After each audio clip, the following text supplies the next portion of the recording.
Authentication is the first line of defense in any app. Mess it up and you are exposing user data and risking trust. In this video, we'll break down how user authentication actually works, from core principles to scalable system design. We'll also walk through integrating an open source solution SuperTokens into a real Node.js app. Whether you are a full-stack engineer looking to strengthen your Auth fundamentals or a tech lead evaluating build versus buy for Auth infrastructure, this one is for you.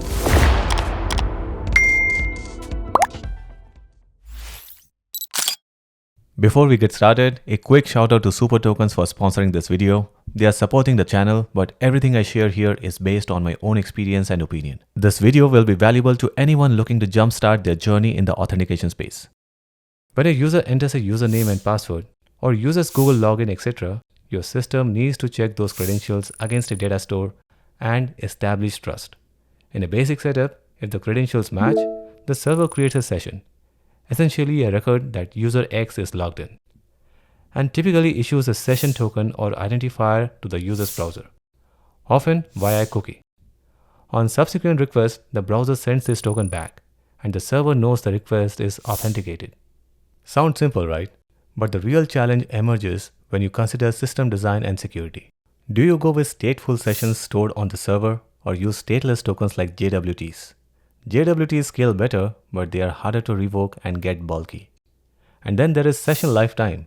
Most apps use short-lived access tokens with refresh tokens to keep users logged in. But if a refresh token gets stolen, that's risky. So advanced setups use things like rotating refresh tokens to stay safer. What about where you store tokens in the browser? Cookies are more secure, especially HTTP-only ones, and help protect against XSS and CSRF. Local storage is easier to use, but way more vulnerable. And don't forget attacks: CSRF, XSS, brute force, credential stuffing, and so on and so forth. Good auth systems need rate limiting, email verification, anomaly detection, and more. Not easy to build from scratch. And lastly, users expect more than just login. Password resets, MFA, OAuth logins, SSO, and it all has to feel smooth. And that's where the real complexity begins. Building a basic username password check is easy. Building a secure, scalable auth system that covers all the above, that's a significant engineering effort. So, given the complexity, what are our options? Typically, teams weigh build versus buy for authentication. You can build it yourself by using frameworks or libraries such as Password.js, JWT libraries, etc. You have full control. This can be fine for a simple app, but as outlined, the rabbit hole runs deep. You'll spend weeks or months implementing edge cases, and you carry the ongoing maintenance burden, updating new threads, scaling the auth data store, etc. On the other hand, you can use a managed service or buy a managed service. Services like Auth, Firebase Auth, Okta, and Cognito make authentication easy. User storage, social logins, token handling, and security all work out of the box with minimal setup. Sounds perfect until you hit a few snags. These platforms often start free, but can get expensive fast as your user base grows. Migrating away is painful. You may have to reset passwords or force relogins. Custom flows or deep backend integrations are often hard or impossible.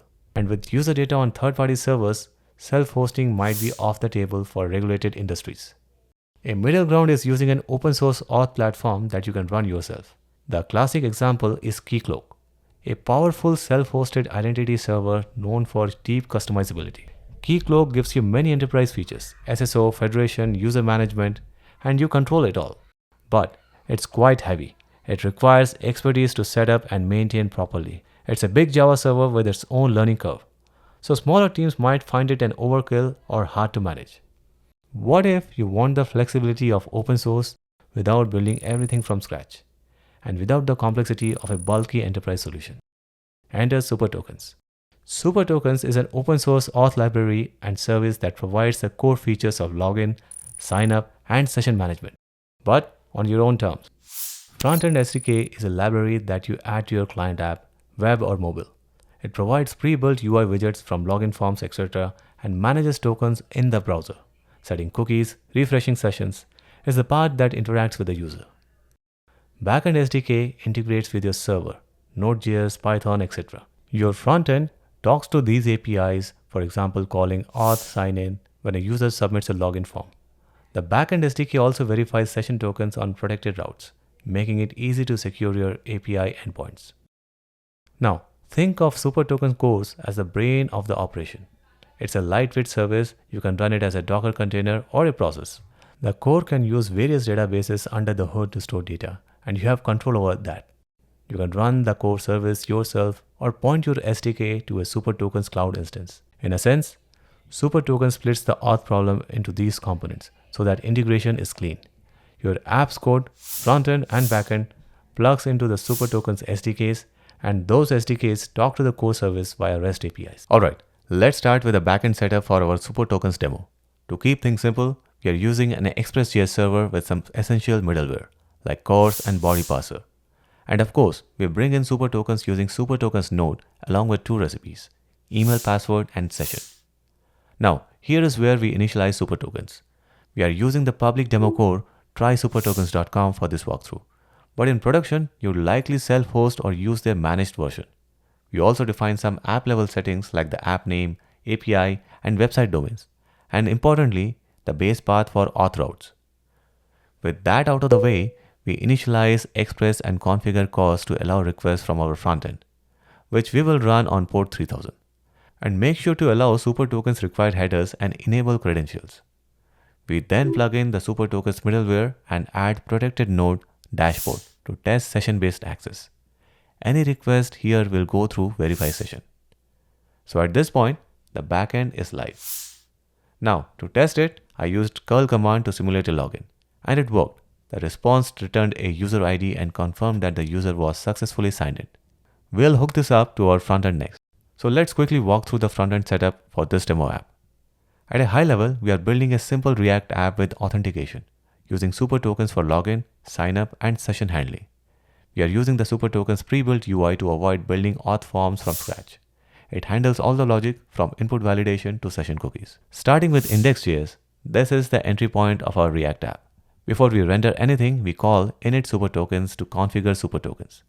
This setup is required so SuperTokens can correctly route and manage authentication. Once that's done, we render our app component like usual.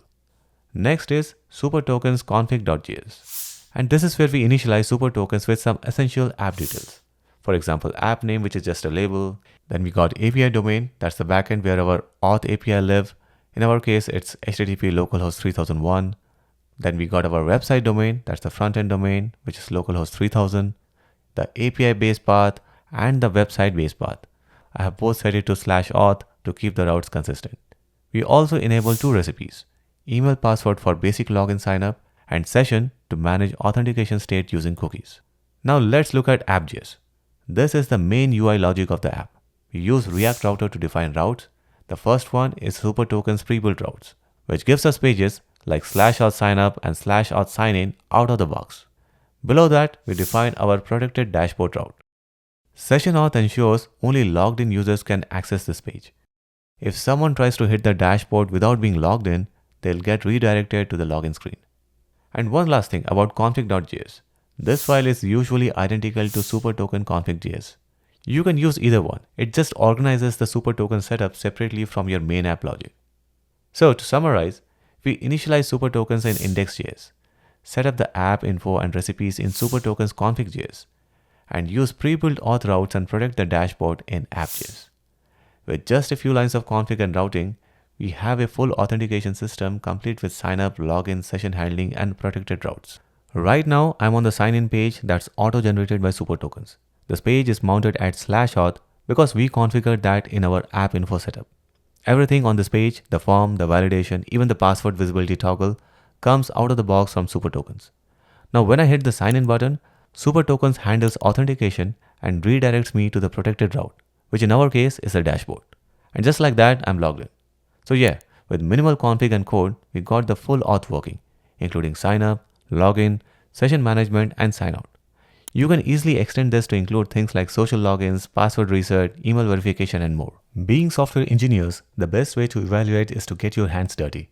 So do check out the SuperTokens GitHub and docs. Spin up a test app, integrate SuperTokens, and see how it works for you. It's essentially giving you a head start by providing a robust authentication foundation. And if you found this deep dive helpful, Consider liking this video or sharing it with your team. Happy coding and stay secure.